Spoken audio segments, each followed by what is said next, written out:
Bien, buenos días a todos. De verdad que me da gusto verlos. Quiero comentarles varias cosas, pero vamos a comenzar por lo más importante, que es predicar la palabra de Dios. Acompáñenme a 2 Corintios 12:10. Es algo que el apóstol Pablo dijo en esta carta a los Corintios. Acuérdense que estamos en el tema hombres y mujeres de la Biblia. ¿Qué toca hoy? Un hombre. Ya verán qué hombre. Por lo cual, por amor a Cristo, me gozo en las debilidades, en afrentas, en necesidades, en persecuciones, en angustias, porque cuando soy débil, ¿qué dice aquí? Entonces soy fuerte.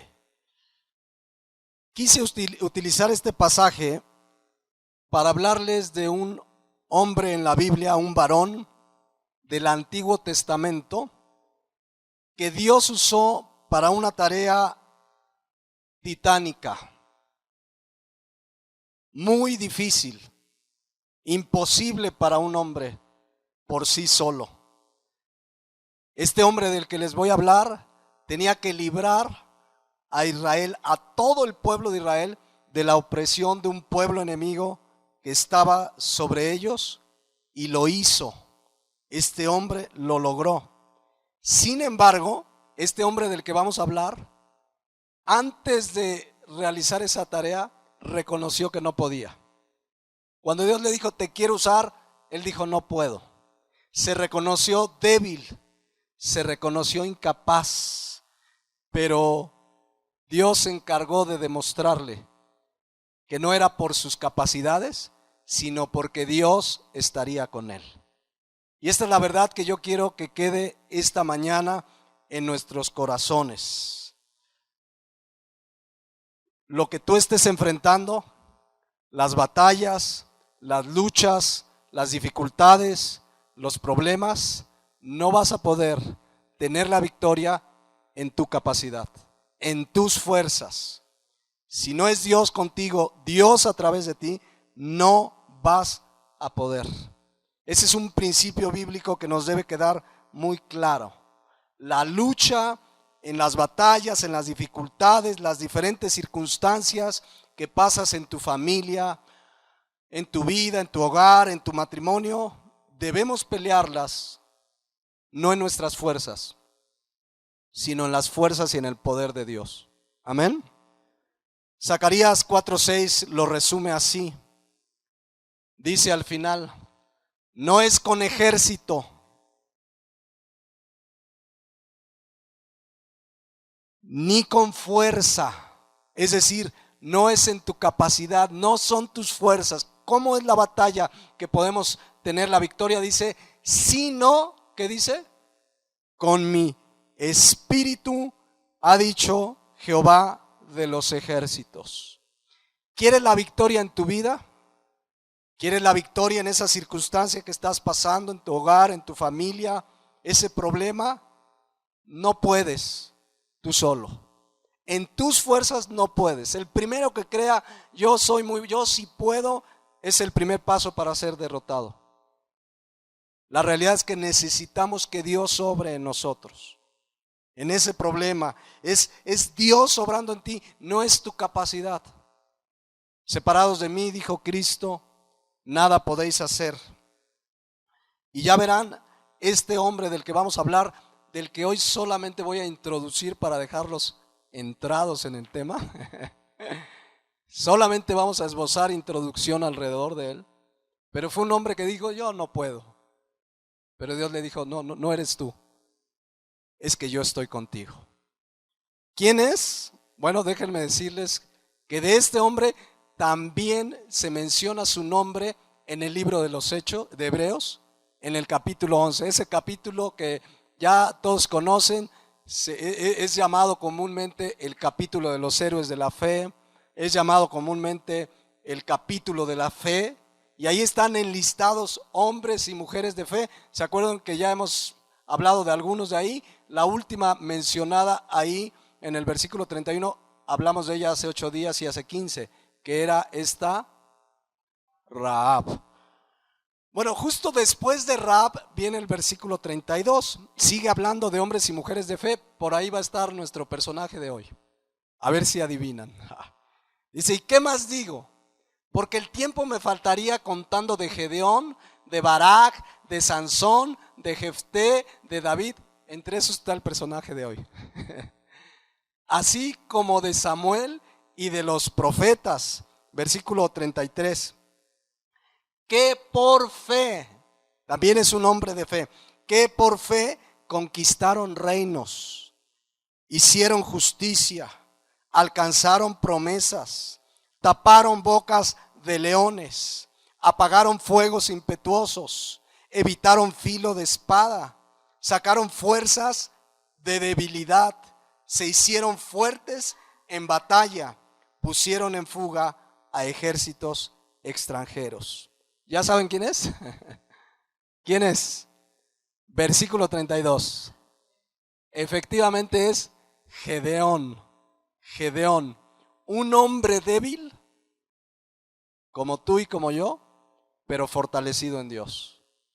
Un hombre que dijo, yo no puedo, pero Dios le dijo, yo estoy contigo.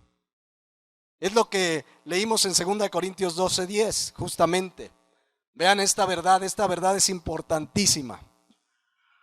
Pablo dice, en medio de circunstancias difíciles y aún de salud que tenía, dice, por lo cual, por amor de Cristo, por amor a Cristo, me gozo en debilidades, en afrentas, en necesidades, en persecuciones, en angustia, porque cuando soy débil, entonces soy fuerte.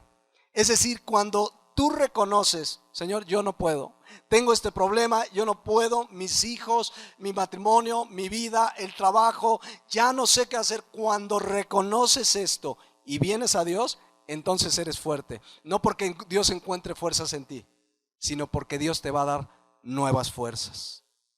Es Dios fortaleciendo tu vida. Es una promesa de la palabra, dice Isaías capítulo 40, versículo 29. Él está hablando de nuestro Dios. Él da esfuerzo al cansado. Aquí cansado no es de que trabajaste mucho un día y ya no tienes fuerza. Aquí es una fatiga de la vida, las dificultades, los problemas. Cuando sientes que ya no puedes, Él da esfuerzo al cansado y multiplica las fuerzas. Escuchen, ¿al que qué? Al que no tiene ningunas. Al que no tiene ningunas. ¿Cuántos esta mañana de pronto dicen, yo hay cosas que digo, ya no puedo? Que dice, estoy a punto, como decimos comúnmente, de tirar la toalla. Recurre a Dios. Él te va a dar fuerzas que vienen de Él. Por eso dice el versículo 31, vean, dice, pero los que esperan, aquí la palabra esperar significa confiar plenamente. Los que confían, los que esperan a Jehová, tendrán ¿qué? Nuevas fuerzas. Fuerzas que vienen de Dios, no vienen de ti. Nuevas fuerzas, levantarán alas como las águilas, correrán y no se cansarán, caminarán y no se fatigarán. Cuando sientes que ya no puedes, ven al Señor. Él te va a dar nuevas fuerzas. Cuando dices, ya no puedo con esta circunstancia, ven, porque la palabra de Dios dice que si confías en Él, Él te va a dar nuevas fuerzas. Cuando dices, no, yo no puedo, esto es imposible, eso hizo Dios en la vida de Gedeón. Ya lo veremos, pero Él es el que puede fortalecerte. Quizás alguno esta mañana está a punto de tirar la toalla en alguna circunstancia que estás enfrentando y dices, no, yo ya no puedo. Pues qué bueno que lo reconozcas. Ahora recurre a Dios, Él te va a fortalecer. Porque cuando creías que podías, por eso estás como estás. Por eso vivimos muchas consecuencias. Cuando dices, yo puedo llevar mi familia a mi manera, yo puedo llevar mi vida a mi manera, como yo quiero, y hasta se canta la de Frank Sinatra, a mi manera, y yo vivo así. Y después de años te das cuenta, no, por llevar tu vida a tu manera, en tus fuerzas y en tus capacidades, ¿cómo te ha ido? Es tiempo que pongamos orden en nuestra vida, es recurrir a Él para que Él nos dé nuevas fuerzas para enfrentar las batallas, las dificultades que seguiremos enfrentando. Porque hoy tienes una batalla enfrente y sales victorioso con la gracia de Dios, pero ahí viene otra. Y vendrá otra de diferente índole, porque mientras estemos en este mundo va a haber aflicciones, dificultades, pero lo mejor que podemos hacer es venir al Señor y que sea Él el que nos fortalezca y que sea una realidad. Filipenses 4:13, todo lo puedo, pero no porque digo yo, sí se puede, no es metafísica ni psicología positiva, sí se puede, no, todo lo puedo en Cristo que me fortalece. Este personaje, Gedeón, hoy solo vamos a bordear las circunstancias de su vida. Gedeón fue un hombre que vivió en tiempo de, ¿qué tiempo vivió Gedeón? El tiempo de los jueces. ¿Se acuerdan cuando vimos Ana en la enseñanza 7, si no me equivoco? Vimos cómo era ese tiempo de los jueces donde Dios gobernaba directa, era un gobierno teocrático. Y Dios levantó jueces que guiaran al pueblo. La palabra juez viene incluso de libertador, es una alusión a Jesucristo nuestro Salvador. Levantó hombres que llevaran al pueblo de Israel en sus batallas, en sus luchas. Yo les decía en aquel tiempo o en aquella enseñanza, esa época duró 350 años aproximadamente según la historia, y hubo 12 jueces, y uno de esos jueces, ¿quién fue? Gedeón. Justamente uno que dijo, yo no puedo, Dios lo usó poderosamente. Pero vamos a leer esta mañana, solo vamos a entrar a los antecedentes. En Jueces 6, ahí están los antecedentes a la aparición en escena de este personaje Gedeón. Y antes de entrar a Gedeón van a ver que vamos a aprender varias cosas aquí. Jueces capítulo 6, versículo 1. Déjenme poner aquí mi timer, porque luego me cuelgo aquí y no quiero colgarme de más. Bueno, Jueces capítulo 6. Vean cómo comienza. Esta es la circunstancia histórica en la que aparece Gedeón. Los hijos de Israel, el pueblo de Dios, el pueblo de Israel, hicieron ¿qué? Lo malo ante los ojos de Jehová. Y Jehová los entregó en manos de Madián, ¿por cuánto tiempo? 7 años. A ver, hicieron lo malo delante de Dios y Dios mismo los entregó en manos del enemigo por 7 años. Reflexionemos un poco, y cuántos esta mañana pueden reconocer que hoy están pasando dificultades, problemas, circunstancias por causa de hacer lo malo delante de Dios. ¿Cuántos pueden reconocer esta mañana? Si esto que estoy viviendo es porque ni tomé en cuenta a Dios, hice lo que yo quería, hice lo malo delante de Dios, y lo que estoy viviendo es consecuencia de esto. Y Dios mismo lo permite con un propósito. ¿Saben qué es lo malo que hicieron los hijos de Israel? Déjenme decirles esta verdad para que les quede muy clara. ¿Cuál fue la maldad específicamente? Digo, es mucho lo que hizo el pueblo de Israel en contra de Dios, pero ¿cuál fue específicamente la causa de esa maldad? Se los voy a resumir, no voy a leer textos, pero ustedes conocen la historia. Estos de Israel de este tiempo hicieron amistad, alianzas, pactos, sociedad con el pueblo enemigo. Dios ya había establecido, y ahorita les leo un texto, Dios ya había establecido que no deberían hacer lo que los pueblos enemigos a su alrededor hacían. Sabemos que los pueblos enemigos eran idólatras, paganos, no servían a Dios, pero estos comenzaron a sentírselos muy buenos y comenzaron a asociarse y a hacer pactos, alianzas con el pueblo enemigo. Y eso los llevó a apartarse de Dios, pero lo más grave, a comenzar a hacer lo que esos pueblos hacían, entre ellos seguir a otros dioses. Pero ¿dónde comenzó todo? Al amistarse con esos pueblos. De hecho, comenzaron a honrar a otros dioses que no era el Dios de Israel. Eso se llama apostasía. Se apartaron del Dios verdadero, de la verdad de Dios, y comenzaron a seguir otros dioses. Fíjense lo que les dice, me adelanto un poquito en Jueces 6:10. Dios les había dicho lo siguiente: yo soy Jehová vuestro Dios. No temáis, ¿a quién? A otros dioses. ¿Qué significa temor aquí? ¿Se acuerdan que ya hemos estudiado la palabra temor? Respeto profundo, honra. No honren a otros dioses, a los de los amorreos en cuya tierra habitáis. No los honren. ¿Y qué creen que hicieron ellos? Se fueron tras de esos dioses. Ahorita lo vamos a ver.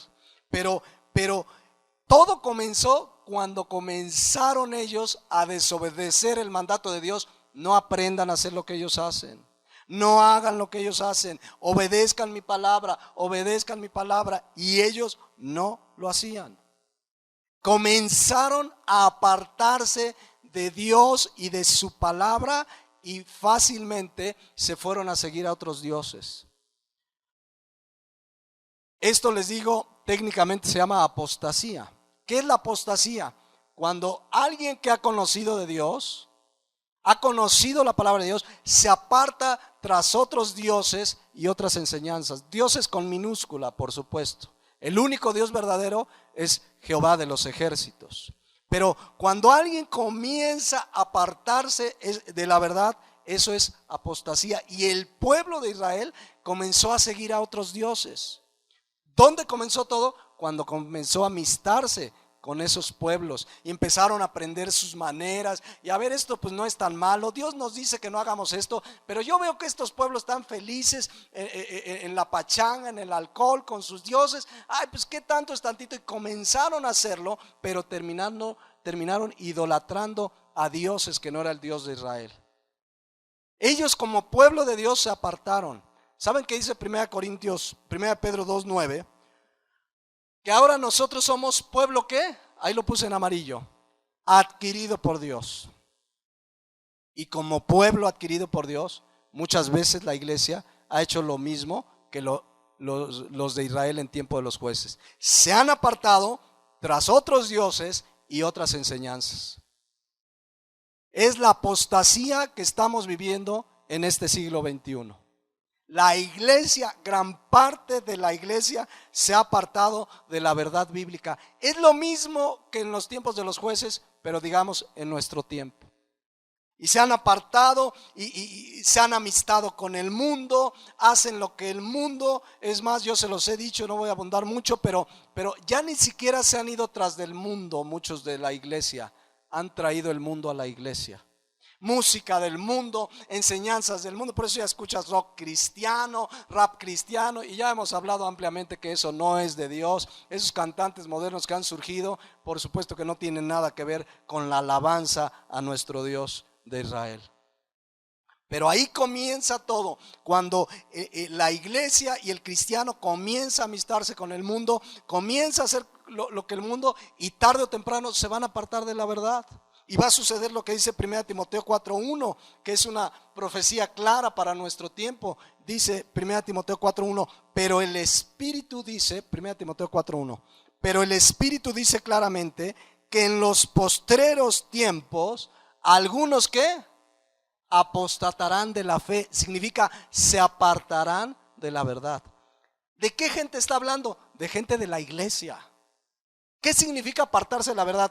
Cuando una persona no conoce a Dios, ya está apartada de la verdad. Pero apostasía es que habiendo conocido de Dios, se apartan de la verdad. ¿Notan la diferencia? O sea, un no cristiano o una persona que no ha oído el mensaje del evangelio no apostata, porque no conoce la verdad. Ya está apartado. Pero apostatar es alguien que ha escuchado el mensaje del evangelio, que se ha congregado, que conoce de la Biblia, del Dios de la Biblia, y se aparta. Pero fíjense, ¿se aparta para qué? Para escuchar a espíritus engañadores. Estos espíritus engañadores son personas, predicadores, engañadores, como todos los que hemos hablado aquí ampliamente, como el 99.9% de los del canal Enlace. Ahí están todos esos espíritus engañadores y doctrinas de demonios. Pero ¿dónde comienza todo? Cuando comienzas a amistarte con el mundo. Cuando dices, ay, no es tan malo, te empiezas a enredar, te empiezas a apartar y comienzas a ser susceptible de ser engañado. Dios al pueblo de Israel ya le había dicho que no hicieran eso, que no se juntaran, que no hicieran lo que los del pueblo enemigo, que para nosotros representa, no hagan lo que el mundo hace. Fíjense lo que dice Levítico 8:1. Desde mucho antes ya la ley ya estaba clara, el mandato de Dios. Fíjense, habló Jehová a Moisés diciendo: habla a los hijos de Israel y diles: yo soy Jehová vuestro Dios. Y vean el versículo 3. No haréis, no hagan como hacen en la tierra ¿de dónde? De Egipto. ¿Qué representa Egipto? Al mundo. El mensaje de Dios, la instrucción, no el mensaje, la instrucción, el mandato de Dios: no hagan lo que ellos hacen. No hagan, hermanos, lo que el mundo hace. No hagan, pero además es mucho más claro aquí porque dice: no hagan o no haréis como hacen en la tierra de Egipto. O sea, sus enseñanzas, su forma de vida, su filosofía, todo lo que hacen. Incluso el versículo 3 dice: ni haréis como hacen en la tierra de Canaán, otro pueblo pagano, a la cual yo os conduzco, ni andaréis, ¿qué dice? En sus estatutos. La palabra estatutos significa mandamientos, prácticas, enseñanzas, reglas, ritos. Dios les dice: no hagan lo que ellos hacen, ni sus enseñanzas, no sigan sus filosofías, sus enseñanzas, no lo hagan. Porque Dios sabe que esas enseñanzas los van a conducir a la muerte. Porque la palabra de Dios dice en Proverbios 14:12 que hay camino que al hombre le parece derecho, pero su fin es camino de muerte. Entonces Dios le dice: no hagan eso. No es que Dios sea egoísta y diga: yo no quiero que hagan lo de los demás porque está muy bonito. No quiere que hagamos lo que el mundo hace porque te va a conducir a la muerte. La palabra de Dios es clara y Dios le dice: no hagan. O sea, nosotros, hermanos, estamos en este mundo, aquí vivimos, pero no tenemos que vivir como vive el mundo. Ya no somos de este mundo. Por eso Dios les dice en el versículo 4: lo que sí debemos de hacer, mis ordenanzas. ¿Dónde están sus ordenanzas? En la Biblia. Mis ordenanzas pondréis por obra y mis estatutos guardaréis, andando en ellos, yo Jehová vuestro Dios. Versículo 5: por tanto guardaréis mis estatutos y mis ordenanzas, las cuales haciendo el hombre, ¿qué dice? Vivirá en ellos, yo Jehová. ¿Por qué Dios quiere que no hagamos lo del mundo y sí lo que Él nos manda en su palabra? Porque el que lo haga, ¿qué dice? Vivirá. Porque su palabra es vida. Cristo dice que sus palabras son vida, vida eterna. La palabra de Dios tiene ese poder de dar vida eterna. Amén. Entonces Dios nos manda, como le mandó a Israel. Por eso ahorita vamos a ver cómo le estaba yendo a Israel por desobedecer a Dios. Pero Dios nos manda a que no hagamos lo que el mundo hace. Estamos en el mundo, pero dice Juan 17:4, ya no somos del mundo. Es más, dice Filipenses 3:20. Fíjense este versículo. ¿Cuántos han nacido de nuevo? A ver, quiero ver sus manos. ¿Qué han nacido de nuevo? Bueno, fíjate esta verdad. Mas nuestra ciudadanía está ¿en dónde? En los cielos. O sea, hoy tenemos un pasaporte que dice ciudadano del cielo. O sea, si tienes, a lo mejor tú eres guerrerense, yo soy chilango, alguien aquí es guayabo, alguien es de allá y pues sí, tu acta de nacimiento dice nació en Cuernavaca, yo nací en el DF, otro nació donde hayas nacido y dices pues yo soy de donde hayas sido, a lo mejor eres chilango como yo, gracias a Dios. Entonces, pero desde que naciste de nuevo dice que tienes un nuevo pasaporte que dice ciudadano del cielo. La pregunta es si cuando caminamos en este mundo, caminamos como ciudadanos del cielo. Ya no pertenecemos a este mundo. Vivimos en este mundo, andamos en este mundo, pero ya no somos del mundo. Ahora tenemos un pasaporte, mis hermanos, y no hay que hacer trámites electrónicos en la Secretaría de Relaciones Exteriores, que no sé si vieron que comenzaron el 1 de octubre con su nuevo esquema ágil y rápido por internet y no funcionó. Pero aquí desde el primer día que te convertiste ya estaba tu pasaporte, ciudadano del reino de los cielos. Por eso ya no hacemos lo que el mundo hace. Ya no amamos al mundo ni las cosas de este mundo. Ahora queremos agradar a nuestro Rey. Es nuestro Rey en los cielos. Todavía no gobierna o no llega a su gobierno eterno, pero ya gobierna nuestros corazones. Ya es nuestro Rey. Él no va a gobernar esta tierra. Él va a gobernar cielos nuevos y tierra nueva donde estén sus hijos. Pero ya nos gobierna desde el momento que nacimos de nuevo. Por eso ahora ya no queremos hacer lo que el mundo hace. Y una de las primeras instrucciones es que como ciudadano del cielo, ya no quieres hacer lo que el mundo hace, ya no te amistas con el mundo, ya no haces lo que el mundo hace, ahora quieres hacer lo que, digamos, la constitución política celestial dice. ¿Cuál es nuestra constitución política celestial? La Biblia. A ver, ¿qué dice la Biblia? ¿Qué dice la Biblia que debo de hacer? Ahora soy ciudadano y como ciudadano debes conocer tu constitución política. Bueno, por decirlo de alguna manera, ¿no? Debes de venir a la palabra de Dios, que es lo que tu Rey de reyes y Señor de señores quiere de tu vida. Y una de esas instrucciones que le dio a Israel y que nos da a nosotros: no se amisten con el mundo, no hagan lo que ellos hacen. Es más, en el Nuevo Testamento hay una instrucción exactamente igual, 2 Corintios 6:14, que ya conocen. Adelante, jóvenes, pasen, aquí hay lugares. Pásenle. 2 Corintios 6:14. Fíjense esta instrucción. Creo que la mayoría la conoce, pero no sé si la mayoría la obedece. Dice 2 Corintios 6:14. No se unan en yugo desigual con los incrédulos. Le está hablando a cristianos y nos pide ¿qué? No unirnos en yugo desigual. ¿Con quién? Con los incrédulos. ¿Quién es un incrédulo? Alguien que no ha nacido de nuevo, que Cristo no es su Señor y Salvador. Dice, porque ¿qué compañerismo tiene la justicia con la injusticia?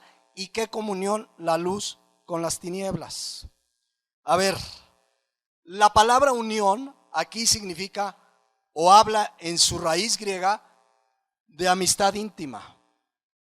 Habla de una sociedad, de un pacto, de una alianza. Es decir, como cristiano, por supuesto que nos relacionamos con el mundo. Tienes un trabajo, tienes clientes no cristianos, nos relacionamos, nos tenemos que relacionar. Es más, tenemos la obligación de relacionarnos para llevarles el mensaje del evangelio. Pero lo que nos manda es: no te unas, no hagas sociedades. Un cristiano de a de veras no abre un negocio con un inconverso. No hay comunión. Al rato el inconverso te va a decir: oye, vamos a evadir impuestos. No, yo quiero agradar. No, es que yo tengo un contador que vas a ver, vamos a pagar menos. Y empiezan los conflictos. No hay comunión. Un matrimonio no puede ser una persona cristiana y que se case con un no cristiano. No va a haber comunión. No van a tener el mismo sentir, el mismo Dios, el mismo caminar. El cristiano de veras ya no puede unirse. Es más probable que el no cristiano te jale a ti que tú a él.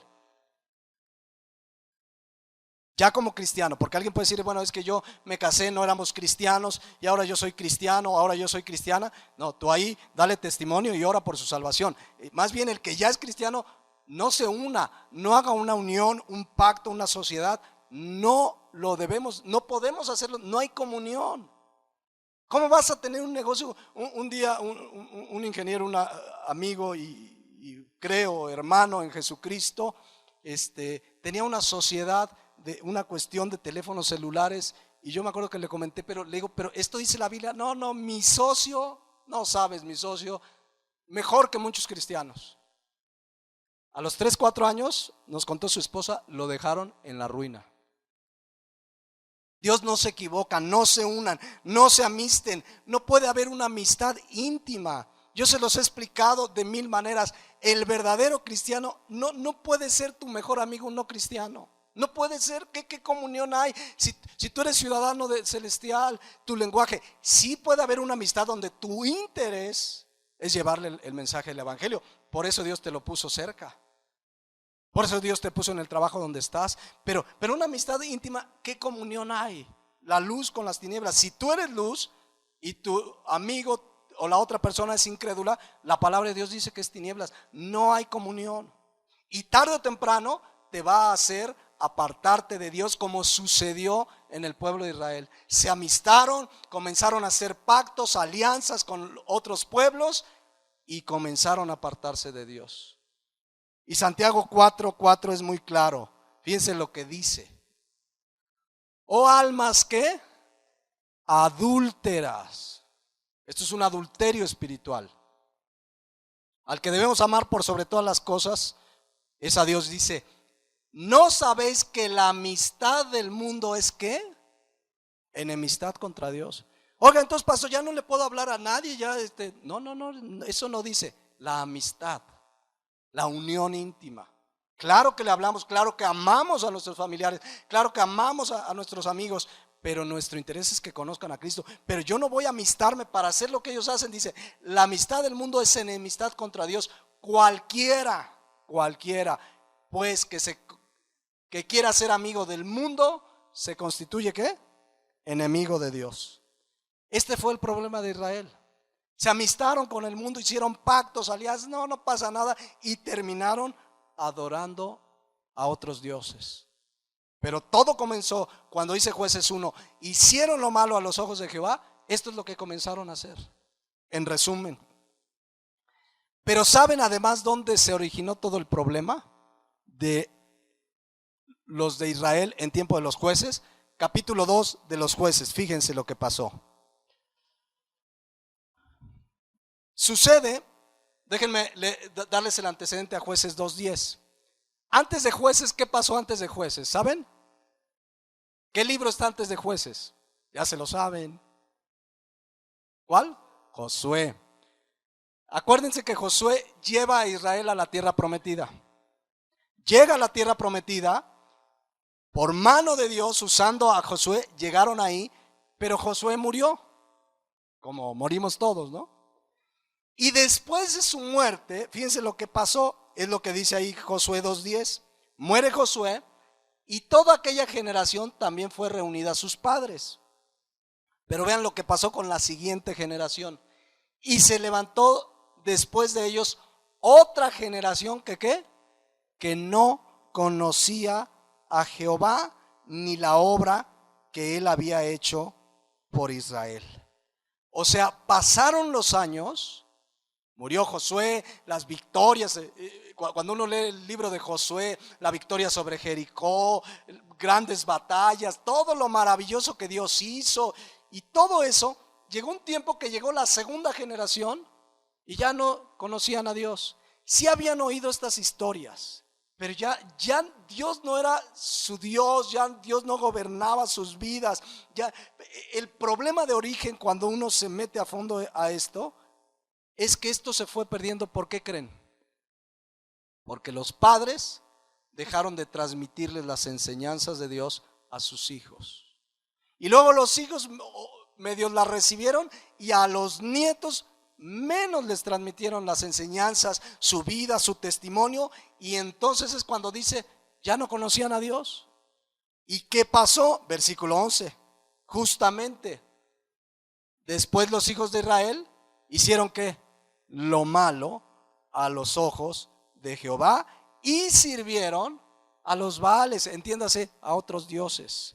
Lo cual me da tiempo para hacer un paréntesis y una reflexión para los que somos padres. Esta generación no conoció de Dios porque sus padres, sus abuelos no les hablaron de Dios, no les transmitieron el mensaje de la Biblia, no lo vieron en sus vidas.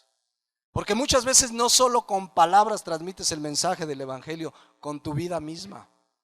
Y comenzó una generación que ya no conocía a Dios. Nuestra responsabilidad como padre, ¿cuál es? Hablarle a nuestros hijos el mensaje del evangelio. Para de que después ellos, si se convierte, cuando nazcan tus nietos, tus hijos les den el mensaje del evangelio. Y luego esos nietos a los, ¿cuál sigue? Bisnietos. Y así sucesivamente. Es lo que dice el Salmo 78, fíjense, versículo 5. Dice: Él estableció testimonio en Jacob. Significa mandato. ¿Cuál fue el mandato? Dice, la cual, y puso ley en Israel, la cual mandó a nuestros padres que la notificasen ¿a quién? a sus hijos, ¿qué? La ley, la palabra de Dios, dígansela, enseñen. Ahí la palabra hebrea yadá significa enseñar o mostrar. Enséñenle a sus hijos. Es un mandato de Dios. Enséñale a tus hijos la palabra de Dios. Desde el vientre de la mamá le puedes enseñar la palabra de Dios. ¿Lo sabían? Está comprobado científicamente que escuchan. Y como escuchan la palabra de Dios, que es poder de Dios, desde pequeños están escuchando el mensaje del evangelio. Y dice que se la notifiquen a sus hijos. Vean, versículo 6. Para que lo sepa la generación venidera. Versículo 6. Para que lo sepa la generación venidera. Y vean aquí, los hijos que nacerán y los que se levantarán lo cuenten a sus hijos. Esto es lo que ya no pasó en el tiempo de los jueces. Ya no se lo contaron a sus hijos, ya no vieron a sus padres dándoles buen testimonio, hablando desde la palabra de Dios. Pero aquí dice que se lo cuenten a los hijos, para que ellos se lo cuenten a la generación venidera y luego a los hijos. Y dice el versículo 7, a fin de que pongan, ¿en quién? En Dios su confianza. Necesitamos llevarles la palabra para que ellos también pongan su confianza en Dios.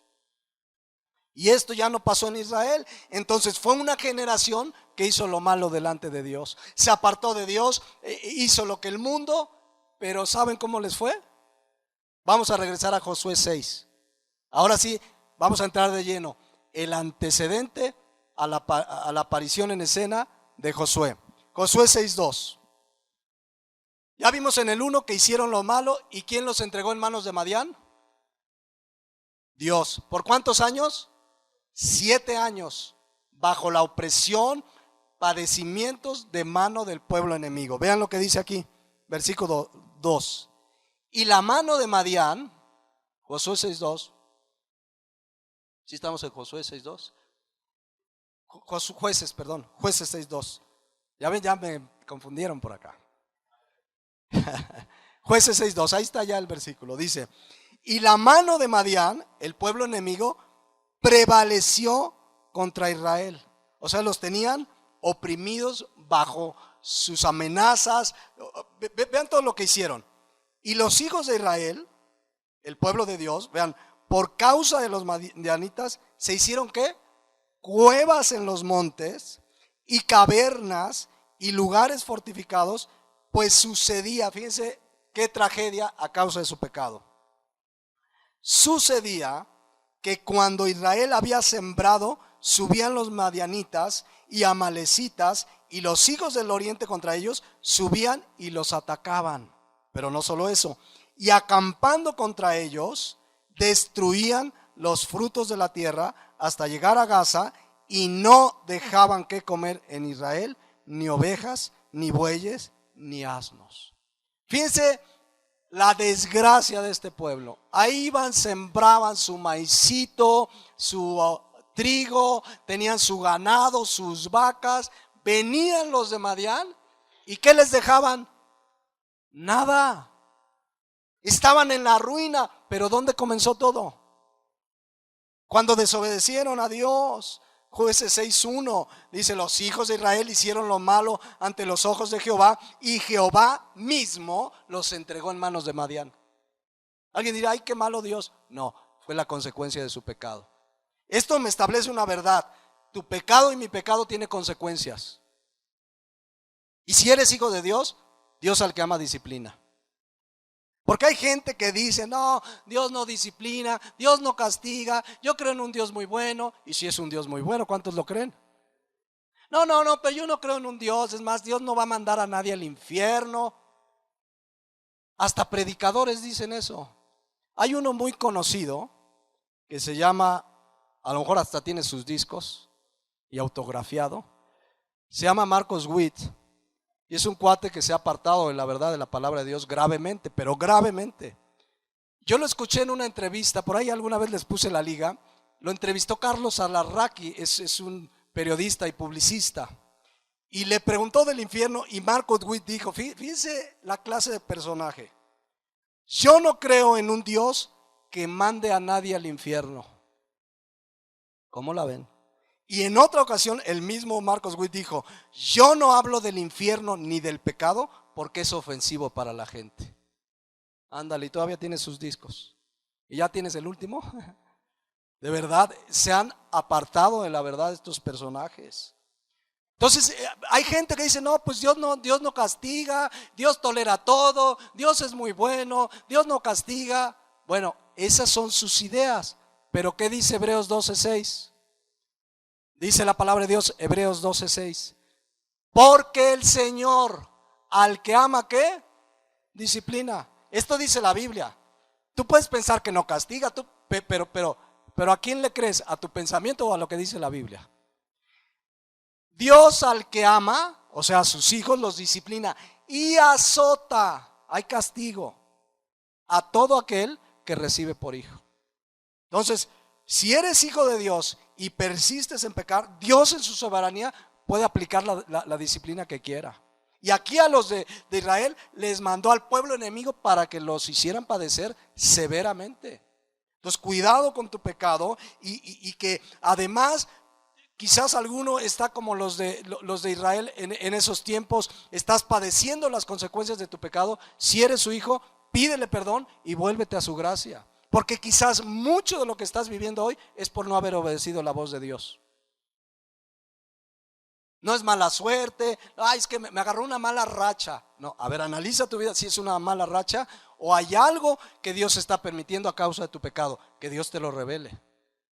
Porque muchos, ay, no, tengo una mala racha, pero ya con mi patita de conejo y mi chupamirto ya va a mejorar y mi palo de Brasil. Si eres su hijo, Él también disciplina. Eso dice la palabra de Dios. Entonces, yo oro que te des cuenta si lo que tú estás viviendo esta mañana es probablemente castigo y disciplina de Dios. Pero vamos a seguir. Versículo 5, vean cómo les fue, pero mal. Dice, porque subían ellos y sus ganados y venían contiendas en grande multitud como langostas. O sea, el pueblo enemigo llegaban como langostas. Ellos y sus camellos eran innumerables. Así venían a la tierra, ¿para qué? Devastarla. Y esa palabra devastarla significa destruirla. ¿Se imaginan? Estamos hablando de una nación eminentemente en aquel tiempo, pues la actividad primaria era la que prevalecía, ¿no? La siembra, el ganado, o sea, no había fábricas, no había esto, y todo se lo destruían. Porque eso vino el enemigo, dice Juan 10:10, ¿no? El ladrón, dice la palabra de Dios, vino a matar, robar y destruir. Y miran, el versículo 6 todavía es más dramático de la situación de Israel. De este modo, empobrecía Israel, ¿de qué manera? En gran manera, por causa de Madián. Pero ¿quién permitió que Madián los oprimiera? Dios. Llegaron a una pobreza, es que imagínense, si es la actividad primaria, es lo que hacían, sembrar, y todos se los destruían. Todo absolutamente. Oro de verdad que tú escudriñes tu corazón si lo que estás viviendo no es muy probablemente a causa de tu pecado. Ahora ellos hicieron algo ya ahí, después de 7 años que iban, les robaban, les destruían. Y los hijos de Israel, ¿qué hicieron? Clamaron a Jehová. Y los hijos de Israel clamaron a Jehová. Aquí la palabra clamar, porque alguno puede decir, ay, ahora sí, Dios mío, Dios mío. Pero aquí la palabra clamar habla de un genuino arrepentimiento, porque la palabra hebrea significa un alarido de dolor. ¿Cómo sería su situación? Que eran como alaridos de dolor. Señor, perdónanos, ayúdanos. Así debemos recurrir a Él. No llega uno, ay Señor, perdóname, ay la regué Señor. No es un dolor, Señor, te ofendí. Es un alarido de dolor. También en el original significa clamar, gritando y llorando. ¿Se imaginan toda la nación llorando? Señor, ya no podemos. Ya se estaban muriendo de hambre. Todo les quitó el enemigo cuando Dios les había dado todo, pero por causa de su pecado se los quitó. Y lloraban, o sea, sí se arrepintieron a final de cuentas. Pero tuvieron que pasar ¿cuántos años? 7 años. Y ahí sembraban su milpita y otra vez se la robaban. Y su ganado, mira, ya está creciendo el becerrito. Y llegaba el año los madianitas y hasta los becerritos chiquitos mataban. Por eso clamaron, dice la palabra de Dios, porque entendieron que eran las consecuencias de su pecado. El verdadero arrepentimiento implica un clamor. Me duele, Señor, haberte ofendido. Fui esto, hice tranzas, mentí, adulteré, engañé, hice lo que hayas hecho en tu vida. Cuando hay arrepentimiento, vienes y clamas de dolor porque ofendiste a Dios. Y cuando uno clama, ¿qué hace Dios? Jeremías 33:3. Clama a mí y yo responderé, pero con ese clamor de dolor. Y Dios le respondió, versículo 7. Vean el versículo 7, dice: y cuando los hijos de Israel clamaron a Jehová, otra vez la misma palabra, a causa de los madianitas, Jehová envió a los hijos de Israel un varón profeta, el cual les dijo: así ha dicho Jehová, Dios de Israel, yo os hice salir de Egipto y los saqué de casa de servidumbre, os libré de mano de los egipcios y de mano de todos los que los afligieron, a los cuales eché de delante de vosotros, y os di su tierra, en cuya tierra habitáis. ¿Saben qué es lo primero que les dice Dios? Yo les había dado todo. Los saqué de Egipto. ¿Se acuerdan de dónde venía Israel? Pueblo oprimido, esclavos en Egipto. Pasaban unas jornadas de 16, 18 horas como esclavos azotados. De ahí los sacó Dios y le dieron la espalda. Entonces, antes de obrar Dios lo que iba a obrar, les dice, se los advertí. ¿De dónde nos sacó el Señor? ¿Acaso no éramos también esclavos del pecado? ¿Acaso no nos hizo salir del lodo cenagoso? ¿Acaso no éramos lo vil y menospreciado? Entonces, acordémonos de dónde nos sacó el Señor antes de pecar. Y Dios les dice, miren, yo los saqué de ahí. Y les vuelve a decir en el 10 que ya leímos, les dice, y les dije lo que ya les había mandado, dice: yo soy Jehová vuestro Dios, no temas a los otros, a los dioses de los amorreos en cuya tierra habitáis. Y ya explicamos, ese temor es honra, respeto. No tienen por qué honrar a esos dioses. Dice, pero no habéis obedecido mi voz. Ahí está la causa de sus problemas. ¿No habían obedecido qué? La voz de Dios. Para nosotros, ¿dónde está la voz de Dios? En la Biblia, en la palabra. Quizás esta mañana Dios te muestre que lo que estás pasando es porque no has obedecido la voz de Dios. Ese fue el problema de Israel. No obedecieron la voz de Dios. Y al no obedecer la voz de Dios, ¿qué es lo que haces? Pues lo que tú quieres, lo que tú piensas que está bien, lo que se te antoja o no. O sea, si alguien decide, no, Dios, no voy a hacer lo que tú quieres, terminas haciendo lo que tú crees. Eso hizo el pueblo de Israel. Es más, en el mismo libro de los Jueces, en el capítulo 17, se resume la condición del pueblo. Fíjense lo que dice, versículo 6. Fíjense nada más. Porque esto fue cíclico, le pasó a Israel una y otra vez. Dice, en aquellos días no había rey en Israel. Cada uno hacía ¿qué? Lo que bien le parecía. El cristiano ya no vive así. O sigues haciendo lo que bien te parece. Ay, me voy de viaje. Ay, voy a hacer esto. Ay, voy a hacer el otro. Ya el cristiano no hace lo que bien le parece. El cristiano viene, busca, ora, ve la palabra de Dios, porque el cristiano quiere hacer la voluntad de Dios. Vivir así es no tomar en cuenta a Dios, que de repente dices, no, pues ya decidí. Los matrimonios cuando se casan, aún cristianos dicen, decidimos que 2 años no vamos a tener hijos. Ya decidimos. ¿Y tú quién eres? ¿Tú das la vida? No, decidimos. ¿Qué están haciendo? Lo que bien les parece.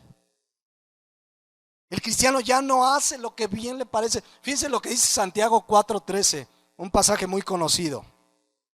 El cristiano ahora busca hacer la voluntad de Dios. Dice, vamos ahora los que dicen, así hay muchos dentro de la iglesia, hoy y mañana iremos a tal ciudad y estaremos allá 1 año y traficaremos y ganaremos. O sea, gente que dice, pues voy a hacer esto, voy a hacer el otro, y no tomas en cuenta a Dios.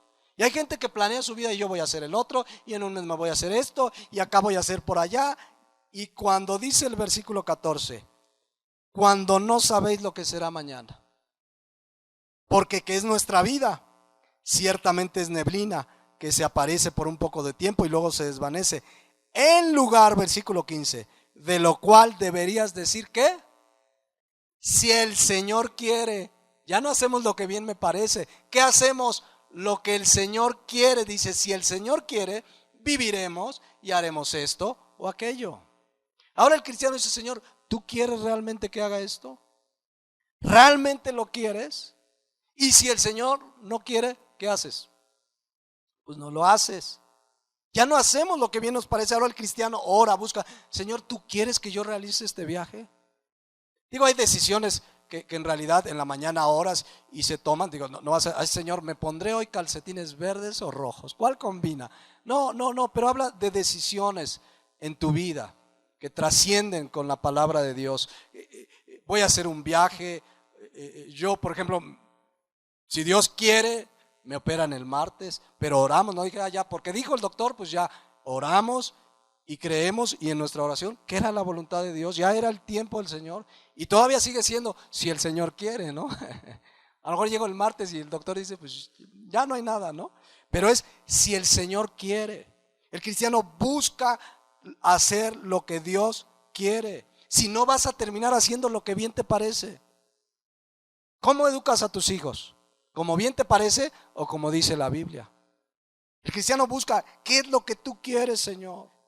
Pero de veras, miren, desde cosas sencillas, porque hay muchos cristianos que llegan a las iglesias, ¿verdad?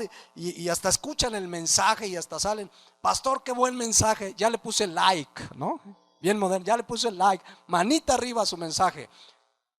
Oyen la palabra, pero salen y terminan haciendo lo que ellos quieren. El buen mensaje, ¿para qué les sirvió? Así me dijo un hermano, qué bueno su mensaje. Y yo le dije, para empezar, no es mi mensaje. El día que yo crea que me estoy parando aquí a dar mi mensaje, es más, yo les digo, cuando yo me pare aquí a dar mi mensaje, váyanse de aquí. Aquí no estamos para dar mi mensaje, sino el mensaje de Dios. Hay predicadores que dicen, no, es que mi mensaje, mi visión, no, que tu visión y tu mensaje. Estamos aquí para dar el mensaje, la visión y la misión de Jesucristo. Amén. Pero si el mensaje de la palabra de Dios te habló, te toca obedecerlo. Porque te sales de aquí como entraste y sigues haciendo lo que bien te parece. Un día un hermano me dijo, les decía, qué bueno su mensaje. Y bueno, ya le expliqué esto de mi mensaje, ¿no? Pero dice, no, qué bueno el mensaje. Dice, habíamos hablado de tratar a la esposa como vaso frágil, de no ser ásperos con ella. No, dice, qué mensaje, pastor. Y al ratito, como a los 15 minutos, me lo encontré gritoneándole a la esposa. ¿De qué le sirvió el mensaje? Si terminó haciendo lo que bien le parece. Digo, es un ejemplo muy sencillo, pero creo que muy gráfico. Oyes la palabra y la obedeces. Ya no estamos para hacer lo que queremos, pero necesitamos reconocer que no hemos obedecido la palabra de Dios. Necesitamos vivir, como dice aquí, si Dios quiere. Dios quiere que hagas eso que has planeado. A lo mejor alguno tiene un plan en su vida, ya voy a hacer esto, voy a hacer aquello. Pues, ¿Dios quiere? Honestamente, ¿estás seguro que Dios quiere? ¿Y cómo sé si Dios quiere? Ora, clama, busca la palabra de Dios. Pero no hagas lo que bien te parece. Porque quizás hoy eres esposa y no te has sujetado a tu esposo como al Señor. No has cuidado tu hogar como enseña la palabra de Dios. Has desobedecido a Dios, has hecho lo que has querido. Quizás eres esposo y no has tratado a tu esposa como vaso frágil, como coheredera de la gracia. Quizás eres esposo y no has sido el proveedor del hogar. Obedece a Dios, o si no, estás haciendo lo que quieres. Quizás eres hijo y no obedeces a tus padres, cuando la Biblia dice que obedezcamos a nuestros padres. O sea, ¿qué estamos haciendo, mis hermanos? ¿Lo que Dios quiere o lo que se nos antoja? Porque eso es lo que hizo Israel. Israel hizo lo que bien le parecía. Por ejemplo, ¿Dios quiere que nos congreguemos? ¿Qué dice Hebreos 10:25? No dejando de congregarnos. ¿Y cuánto más que cuando veis que aquel día se acerca? Eso es lo que Dios quiere. ¿Por qué muchos no se congregan? Digo, uno entiende, un enfermo, etcétera. Si no ven el domingo, no es que hice lo que bien me parecía. Pero el cristiano quiere obedecer la palabra de Dios. Entonces Israel finalmente, ya vamos a entrar hacia el final porque quiero dejarles la entrada de la vida de Gedeón. Israel hizo lo que bien le parecía. Dios trajo las consecuencias, el castigo por mano de Madián, les fue como en feria, todos se lo robaban, todo el ganado, empobrecían, pero finalmente ¿qué hicieron? Clamaron a Jehová. No esperemos a que pasen 7 años. Yo he oído testimonios de cristianos que me dicen: es que pastor, todo me sale mal, y hago esto y no encuentro trabajo, y hago esto y ¿cómo está tu vida con Dios? No, hermano. ¿Te congregas? No, hermano. ¿Oras? No, hermano. Pues por eso estás como estás, y tratas y nada te sale bien y todo te sale mal, porque estás fuera de la voluntad de Dios y de su palabra. Vuélvete a Dios, clama a mí. Jeremías 33:3, clama a mí, yo te responderé, dice la palabra de Dios. Clamar es pedirle auxilio a Dios. Señor, ya no puedo con mi vida, no puedo con mi familia, mi matrimonio, el trabajo, yo ya no puedo. Pues clama a Dios, clama a Dios, acércate a Dios. Hay una promesa en Santiago 4:8. Fíjense qué maravillosa promesa. Dice: acercaos a Dios. ¿Y qué dice? Y Él se acercará a nosotros. Qué maravilla. Él nunca te va a decir: ay, te acercaste a mí, pero yo no te quiero. No, tú te acercas, obviamente, dice la palabra de Dios, limpiadas las manos, los corazones, con una actitud de arrepentimiento, y Él se acerca a ti. Es una promesa. Cuando el rey Salomón está inaugurando el templo, allá en Segunda de Crónicas 7:14, Dios le dijo algo que debe quedarnos bien claro. Fíjense lo que es acercarse a Él, en qué manera. Dice: si se humillare mi pueblo, notan el sí condicional, cuando le dice al hijo: si haces la tarea, entonces te compro un Dubalín, ¿no? Entonces aquí dice: si se humillare mi pueblo, sobre el cual mi nombre es invocado. Número 1, humíllense. Venir con humildad: Señor, yo no soy yo te necesito, yo soy pobre espiritualmente, te necesito. Dice: y oraren, fíjense, humillarse, orar, y buscar mi rostro. Esta palabra buscar es buscar desesperadamente, que te levantas, tienes necesidad de orar a cada momento, necesitas buscar la presencia de Dios. Y viene otro condicional: y se convirtieren de sus malos caminos, entonces, no antes. ¿Ya vieron? Si sucede todo eso, entonces dice: yo os oiré desde los cielos y perdonaré sus pecados y sanaré su tierra. Esa es la respuesta de Dios al que viene humillado, al que ora, busca su rostro y viene con una convicción firme de dejar su pecado. En ese momento dice: yo los oigo desde los cielos, lo perdono y lo sano. Ese es lo que hace nuestro Dios maravilloso. Cuando nosotros, es que miren, déjenme detenerme aquí tantito, porque cuando nosotros oramos a Dios, acuérdense que Dios es el creador de todo lo que existe. Este planeta Tierra subsiste porque Dios lo sustenta. Él con su voz, con su palabra, creó los cielos y la tierra, dijo: hágase la luz, y la luz se hizo, y los mares. Ese es el Dios al que servimos. Y fíjense lo que dice el Salmo 34:15. Los ojos de Jehová, el creador del universo, el que hizo todos los cielos y la tierra, están ¿sobre quién? Sobre los justos. Y escuchen: y atentos sus oídos, ¿qué? Al clamor de ellos. La palabra atento en el hebreo es muy interesante. Fíjense, así significa en el hebreo, parar oreja. Escuchar muy atentamente con el deseo de ayudar. Yo no sé si capten esto, pero saber que Dios está parando oreja a ver a qué hora clamo. Dios está muy atento. Cuando tú clamas, Dios está muy atento. Dios para oreja. Es la expresión hebrea para que nos demos cuenta en términos humanos el amor y el cuidado que tiene. Y cuando venimos y clamamos, Él está ahí pendiente.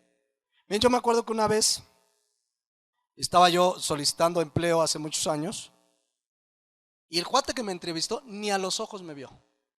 A ver, ¿y dónde estudiaste? ¿Qué hiciste? Ok, el que sigue, un simple mortal.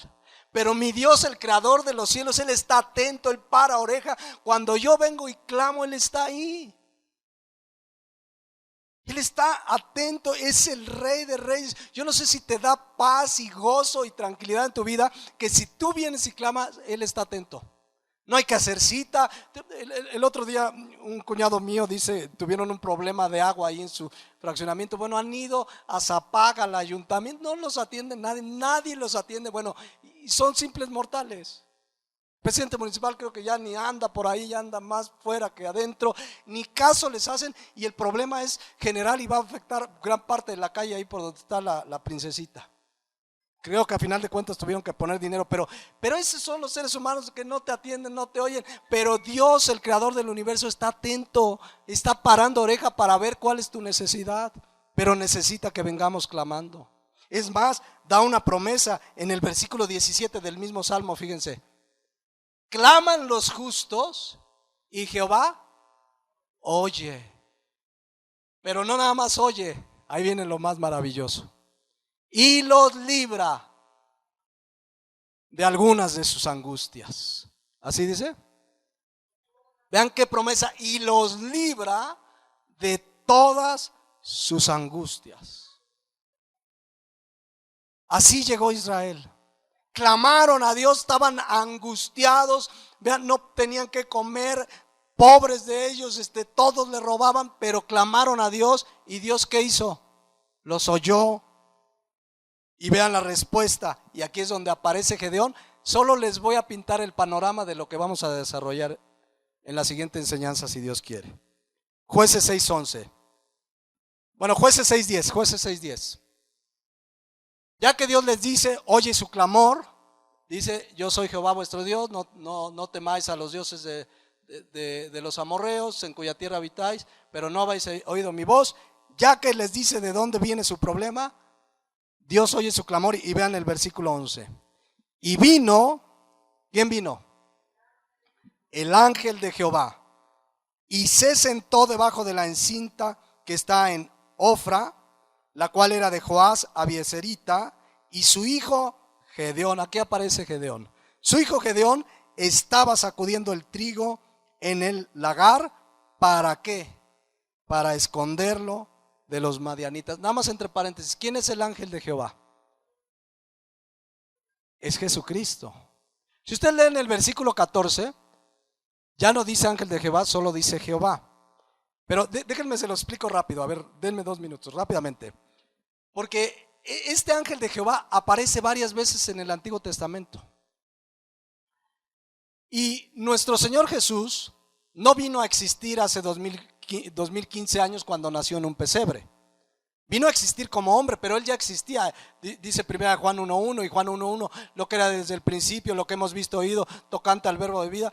Está hablando de Jesucristo, que siempre ha existido. ¿Por qué decimos que, déjenme nada más 2 argumentos, hay muchos más, de por qué el ángel de Jehová es Jesucristo, para que vean qué maravilloso que Jesucristo ya obraba? Pues Jesucristo es Dios. Dios Padre, Dios Hijo, Dios Espíritu Santo. Fíjense, en Jueces 13:8 aparece el mismo ángel de Jehová. Ahorita regreso aquí rápido. Pero vean, dice, ¿y vino quién? Jueces 13:8. Jueces 13:8. Dice, y el ángel de Jehová, ¿no? El mismo ángel de Jehová, vean, respondió, ¿por qué preguntas por mi nombre? ¿Qué es? ¿Cómo se llama el ángel de Jehová? Admirable. Bueno, déjenme decirles que en Isaías 9:6 se profetizó el nacimiento de Jesucristo y se le dieron algunos nombres. Dice, porque un niño nos es nacido, hijo nos es dado. Está profetizando el nacimiento de Jesucristo 700 años antes. Y el principio sobre su hombro, y se llamará su nombre, ¿qué? Admirable. ¿Ya vieron? Jueces 13:8, ¿cómo se llamaba el ángel de Jehová? Admirable. Aquí, ¿cómo se llamaría Jesucristo? Admirable, consejero, Dios fuerte, Padre eterno, príncipe de paz. Entonces, bueno, en otro momento podemos escudriñar un poco más, pero por esto y otros argumentos entendemos que, regresando a Jueces 6:11, el ángel de Jehová es Jesús. Es Jesús que es Dios, que ha estado en la eternidad. Jesús tuvo varias escenas en la Biblia donde Él estuvo presente. Porque es Dios, porque ha estado siempre con Dios. Y fíjense, vamos a terminar rápidamente. Y vino el ángel de Jehová y se sentó debajo de la encina que está en Ofra, la cual era de Joás Abieserita, y su hijo Gedeón estaba sacudiendo el trigo en el lagar. ¿Para qué? Para esconderlo de los madianitas. En el original hebreo, y yo no sé si aquí lo noten, pero se nota a un Gedeón afligido, preocupado. ¿Qué estaba haciendo con su poco? Yo no sé cuánto trigo. Algunos autores dicen, el caso es que traía algo de trigo. ¿Qué estaba haciendo con el trigo? Esconderlo. ¿Por qué? Por temor a que vinieran ¿quiénes? Los madianitas y se lo robaran. Y ahí estaba escondiéndolo. Yo me lo imagino como cuando uno va a un cajero permanente aquí en Cuernavaca. Vas al cajero y volteas, no viene nadie por acá. A ver, y si vas en la noche, peor, ¿no? A ver, no, porque sacas tu quincenita y tienes miedo que te lo roben. Bueno, esta era su quincenita de Gedeón. Ahí estaba guardando su quincenita, su alimento a lo mejor para la semana, porque se lo robaban. Ya leímos que no les dejaban nada. 7 años, ahí iba Gedeón a guardar su triguito. Y por lo que leímos en los versículos anteriores, venían y se lo robaban todo porque no les dejaban nada. Y ahí está, afligido, preocupado, Gedeón. ¿Y qué pasó? Versículo 12. Ahí está un Gedeón preocupado. Quiero que vean la escena. Preocupado, afligido. Y el ángel de Jehová se le apareció y le dijo: Jehová está contigo, varón que esforzado y valiente. Yo creo que Gedeón dijo: ¿a quién le hablas? Valiente, estaba afligido. ¿A quién le hablas? No, a lo mejor yo creo que se quedó ahí. Varón esforzado y valiente. ¿No? Varón esforzado y valiente. A lo mejor, no sé. Pero él estaba temeroso. Valiente. A lo mejor esforzado, sí, en cuanto que cada ahí estaba escondiendo su triguito, se lo volvían a robar y ahí estaba escondiéndolo, y a lo mejor ahí venía, ay, a ver si ahora sí se me hace que no me lo roben, y ahí lo guardaba, ¿no? Ya me imagino a Gedeón, pues esforzado en ese sentido, ¿no? Quizá alguno se siente así, que ya sientes que vas a tirar la toalla, pero aquí estás el domingo. Ay, Señor, yo ya no puedo, pero aquí estás, esforzado, ¿no? Y siguen las batallas en la semana, pero aquí estás. Pero esforzado y valiente. Miren, nada más para que vean por qué se interpreta así. Vean el versículo 13. Después de que le dice, vean, regrésate al 12. 12. Le dice, varón esforzado y valiente. Vean la respuesta de Josué. Todo esto lo vamos a desarrollar en la siguiente enseñanza. Y Gedeón le respondió. Déjenme usar el tono que más o menos se entiende en el hebreo. Vean el valiente. Ah, Señor mío, si Jehová está con nosotros, ¿por qué nos ha pasado todo esto? ¿Y dónde están todas tus maravillas? Nuestros padres nos han contado. ¿No nos sacó Jehová de Egipto? Y ahora Jehová nos ha desamparado y nos ha entregado en las manos de los madianitas. ¿Le oyen un tono valiente a este hombre? Es un tono, esta expresión, ah, Señor mío, es de queja. Como cuando le dice a tu hijo, lava los trastes. Ay, papá, no, que los lave mi hermana, ¿no? Bueno, así él. ¿Dónde está el varón esforzado y valiente? Ya vamos a entender por qué le dijo así. Pero este sería el varón que libraría a los israelitas de los madianitas. O sea, uno diría, pues no me ayudes, compadre, no tienes otro más que pueda ayudar, porque lo ves. Es más, todavía en el 15, vean lo que dice. En el 15, el mismo Gedeón que tú dices, híjole, no. ¿De dónde? Jueces 6:15. Entonces le respondió segunda vez que responde Gedeón. Ah, Señor mío, cuando le dice, bueno, ponme el 14, por favor. En el 14, Dios le da la instrucción que libre a los israelitas. Dice, y mirándole Jehová, dijo, ve con esta tu fuerza y salvarás a Israel de la mano de los madianitas. ¿No te envío yo? ¿Qué le pide? Libra a Israel. ¿Y qué le responde este amigo? Versículo 15.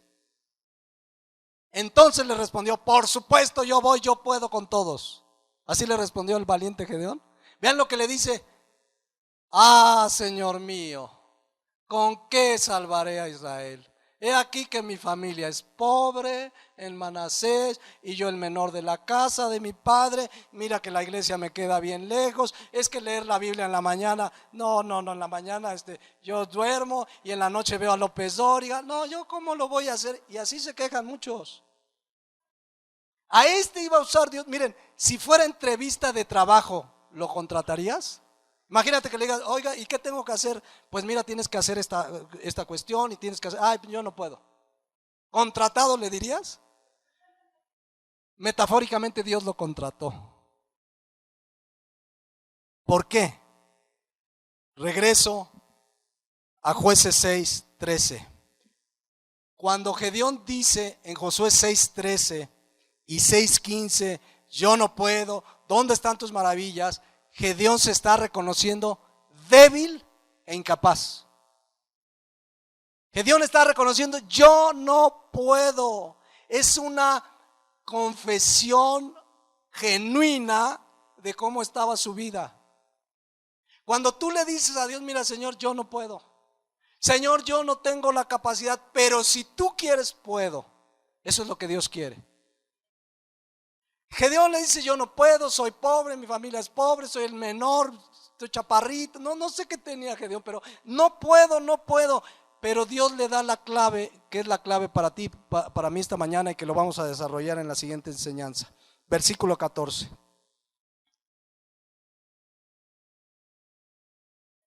El 12, ponme primero el 12.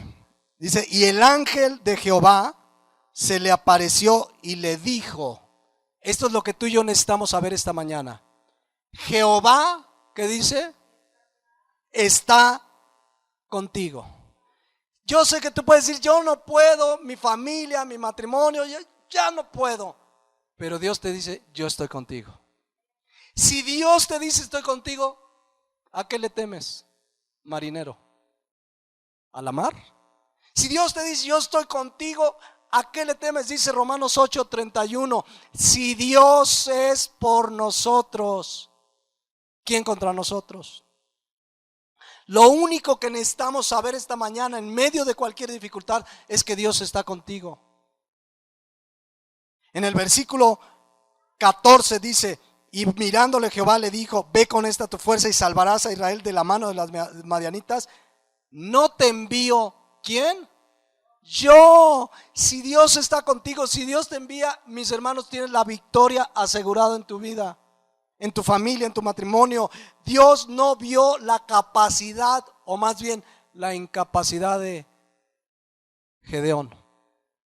Dios vio lo que él podía hacer. Cuando el ángel de Jehová le dice, varón esforzado y valiente, no está viendo lo que Gedeón era, está viendo lo que él iba a hacer en Gedeón. Eso es lo que nosotros debemos descansar esta mañana. En el versículo 16 Dios le dijo, Jehová le dijo, ciertamente yo estaré contigo. Ahí está la clave de la victoria. Ya lo veremos en la siguiente enseñanza. Yo estaré contigo, y escuchen, y derrotarás a los madianitas como a un solo hombre. ¿Por qué iba a tener la victoria Gedeón? Porque Dios estaría con él. Miren, en el Salmo 60:12, con esto termino. Dice la palabra de Dios, Salmo 60:12. Vean lo que dice. Ahí está el versículo, Katy. En Dios, noten lo que dice, en Dios, no en tus fuerzas, en Dios haremos ¿qué? Proezas. La palabra proezas significa grandes victorias.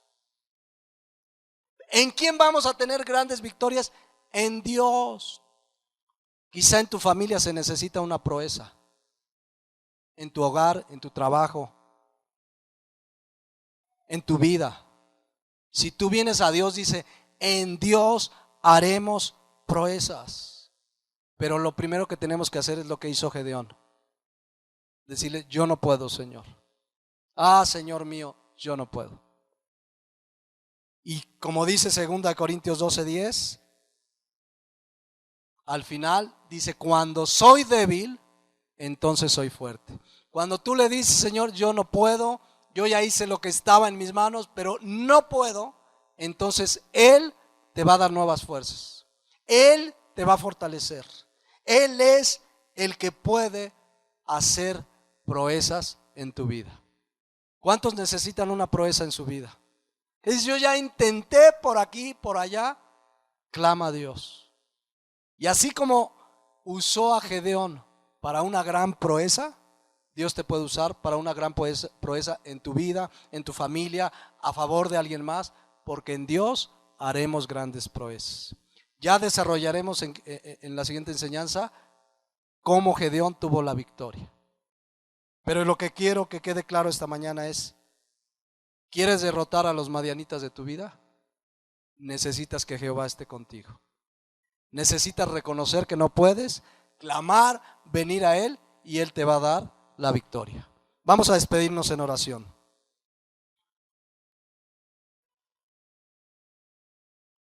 Dice la palabra de Dios en Efesios 6:10, por lo demás, hermanos míos, fortaleceos en el Señor y en el poder de su fuerza. Quizás esta mañana tú estás como los de Israel. Hay muchas cosas en tu vida que andan mal, dificultades, problemas en tu vida, en tu familia, en tu matrimonio.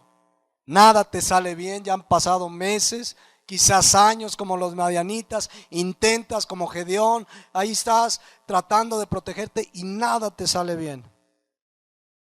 Si Dios te ha mostrado esta mañana que es a causa de no haber obedecido su voz, su palabra, a causa de hacer lo que bien te parece a ti y no a Dios, haz lo que los de Israel, clama a Dios.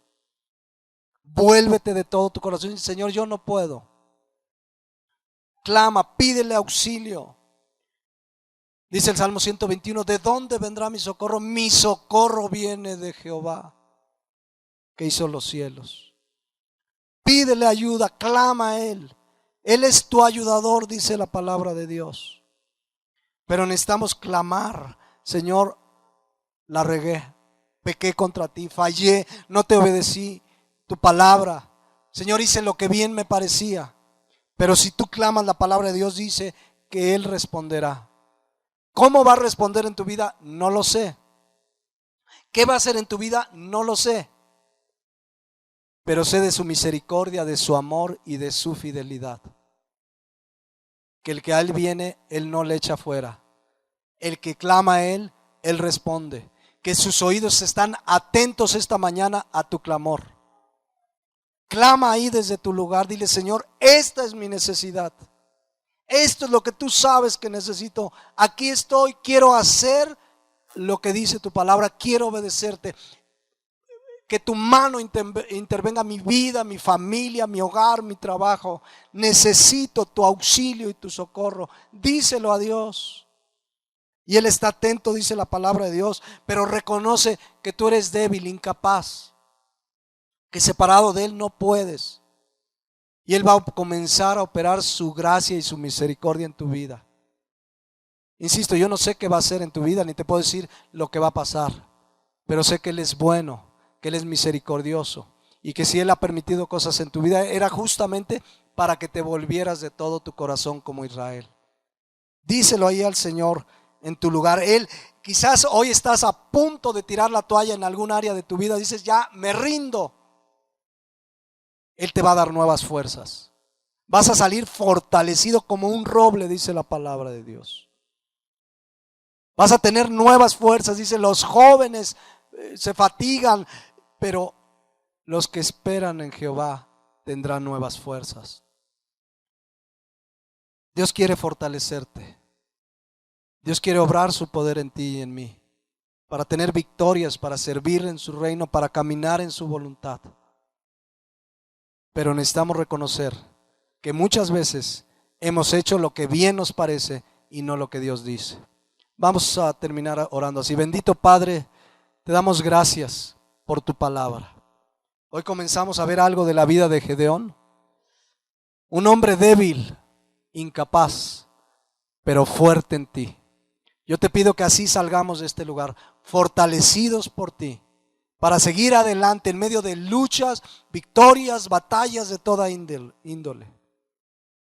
Pero que salgamos con la confianza de que tú estás con nosotros. Que si Dios por nosotros, ¿quién contra nosotros? Que salgamos con esta plena convicción en nuestro corazón. Gracias te damos por tu palabra que hoy nos ha enseñado. En el nombre de Jesús. Amén.